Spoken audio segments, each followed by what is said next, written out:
আসসালামু আলাইকুম, কেমন আছেন সবাই? আশা করি সবাই ভালো আছেন। অনেক দিন পর আরেকটা ভিডিও নিয়ে হাজির হয়ে গেলাম। আজকের কেকটা ছিল 1 পাউন্ডের মধ্যে ভ্যানিলা একটি ডেকোরেশন।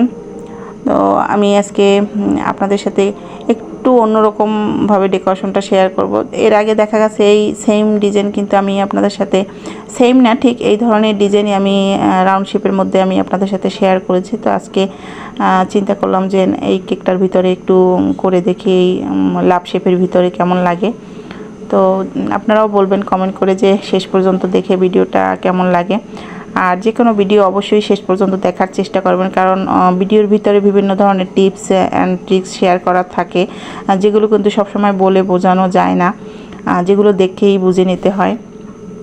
তো কেকটাকে আমি প্রথমেই 3টা স্লাইস করে নিয়েছি, আর 3টা স্লাইস করার পরে আমি একটু সুগার সিরাপ দিয়ে দিচ্ছি। আর এখানে মিল্ক সিরাপ ছিল, মিল্ক সিরাপ দিয়েছি প্রথমে, তারপরে ক্রিম দিচ্ছি, হুইপ ক্রিম।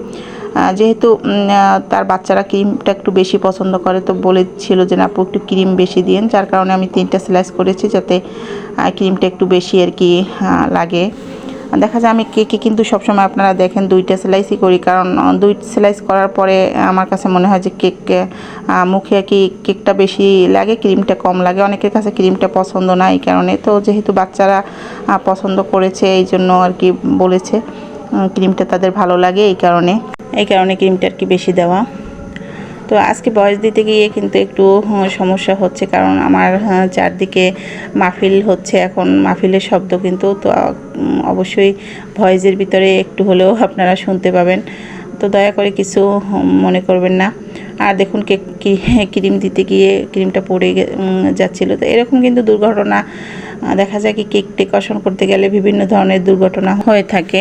তো এই যে, তো তারপরে আমি কেকটাকে ক্রিম দিয়ে একটু ক্রাম কোট করে ফ্রিজে রাখবো কিছুক্ষণের জন্য, কারণ ইদানিং এত পরিমাণ গরম পড়ছে, যার কারণে কিন্তু ক্রিম দেখা যায় যে একটু ক্রিম নিয়ে একটু সমস্যাই আছে সবাই যারা বেকিংয়ের কাজ করি।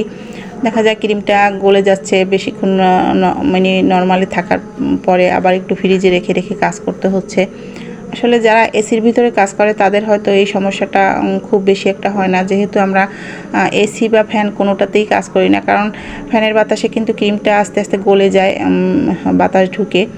অনেকেই হয়তো বুঝতে পারেন যে ফ্যানের বাতাসে হয়তো ঠান্ডা থাকে, কিন্তু না, ফ্যানের বাতাসে কিন্তু ক্রিম তাড়াতাড়ি গলে যায়, এটা আমার অভিজ্ঞতা থেকে বলছি।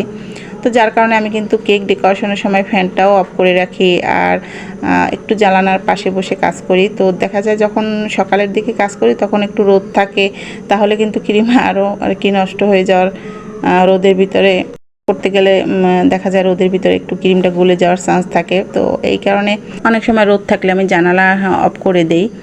তো যাই হোক, যেহেতু একদম আমার কাজের জায়গাটা জানালার পাশে, তো আমার একটু এরকম আর কি সমস্যায় পড়তে হয়।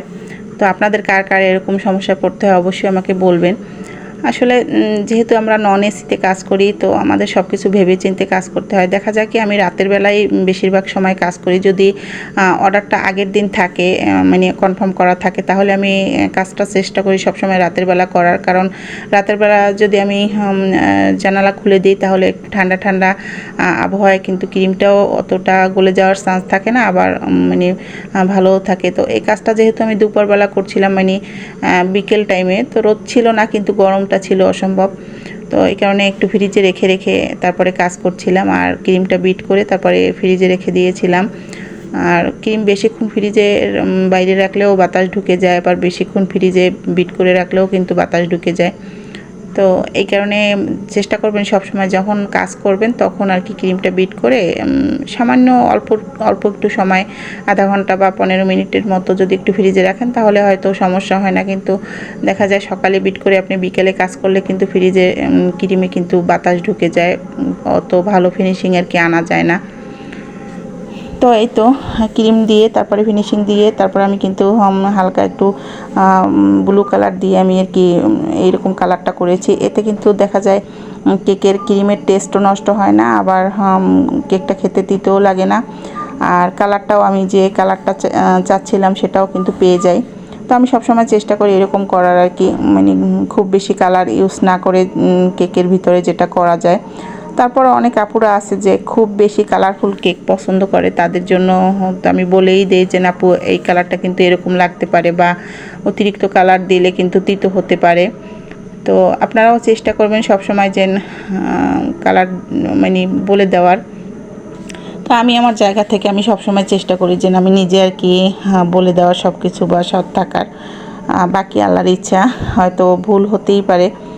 আর এই যে আমি এই যে চেরিগুলো করছি, এটা কিন্তু আমি 124 কে যে নজলটা থাকে না সেটা দিয়ে করছি। আর এটা দিয়ে চেরি ফুল খুব সুন্দর হয়, গোলাপ খুব একটা ভালো হয় না, কিন্তু চেরি খুব ভালো হয়। 124 নম্বর যে নজলটা সেটা দিয়ে গোলাপ ভালো হয়, কিন্তু 124 কে নজল দিয়ে আমার কাছে গোলাপ মনে হয় যেন খুব একটা ভালো হয় না। তো এটা দিয়ে চেরি ফুল আমার কাছে আর কি খুবই ভালো লাগে চেরি করতে।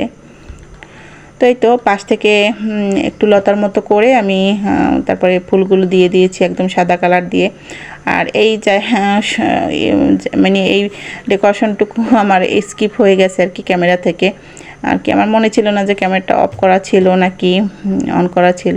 তো এরকম আর কি ভুল প্রায়ই হয়ে থাকে, যেহেতু আমি নিজেই কাজ করি, আবার নিজেই মানে ক্যামেরাম্যান সব মিলিয়ে আর কি।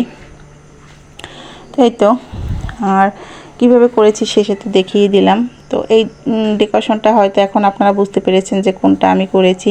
এই ডেকোরেশনটা কিন্তু এর আগে আমি একবার শেয়ার করেছি, আর 2-3বারই আমি হয়তো করেছি। আমার চ্যানেলে হয়তো ভিডিও আছে এই রাউন্ড শেপের ভিতরে, কিন্তু লাভ শেপের ভিতরে, হার্ট শেপের ভিতরে আমার এরকম ডিজাইন করা হয়নি। তো আজকে আমি আর কি আপু বলেছিল যে নীল কালারের ভিতরে দিতে, তো আমার মাথায় আর কি এটা ছিল যে এইভাবে করে দেখি কেমন লাগে এক সাইডে ফুল দিলে। তো আপনাদের কাছে কেমন লেগেছে অবশ্যই কমেন্ট করে জানাবেন। আর ভিতরে যে রেনুটা আমি কিন্তু কমলা কালারের, একদম টকটকে যে কমলা কালার সেটা দিয়ে করেছি, অরেঞ্জ কালারটা কিন্তু লাল মনে হচ্ছে। আর আমি কিন্তু ভিডিওতে কোনো রকম এফেক্ট বা কোনো রকম ফিল্টার দিই নেই, একদম র যে ভিডিওটা সেটাই কিন্তু করেছি আর কি, আপনাদের কাছে শেয়ার করছি। শুধু একটু স্পিডটা মানে একটু বাড়িয়ে দিয়েছি যাতে মানে খুব বেশি লং না হয়। আর বেশি লং ভিডিও কিন্তু আপনারা দেখতেও পছন্দ করেন না। তো আজকে আমি কিভাবে নাম লিখি সেটাও আমি দেখিয়ে দিলাম। আমি কিন্তু সবসময় পাইপিং ব্যাগে ক্রিমটা ভরে তারপরে এইভাবে কিন্তু নামটা লিখি। অনেকেই জানতে চাচ্ছিলেন যে আপু কীভাবে লেখেন, তো মাঝে মাঝে আমি দেখাই আর মাঝে মাঝে দেখাই না, যেহেতু ক্যামেরার সামনে লিখতে না আমার একটু আনইজি লাগে, কারণ ক্যামেরার সামনে মনে হয় যেন আমার ভুল হয়ে যাবে এরকম আর কি। আর দেখা যায় কেকের ভিতরে একবার লেখার পরে কিন্তু ওই লেখাটা যদি মানে ভুল হয়ে যায় তাহলে কিন্তু একদম কেকটাই নষ্ট হয়ে যায়। তো লেখাটা এই জন্য খুবই সাবধানে লিখতে হয় কেকের ভিতরে। আর বারবার তো দেখা যায় প্র্যাকটিস করা যায় না, দেখা যায় খাতায় লিখলে একটা কাটা দিলাম আবার লিখলাম, আর কেকের ভিতরে তো সেটা হয় না। এই কারণে আমি সবসময় ক্যামেরা অফ করে লেখার চেষ্টা করি।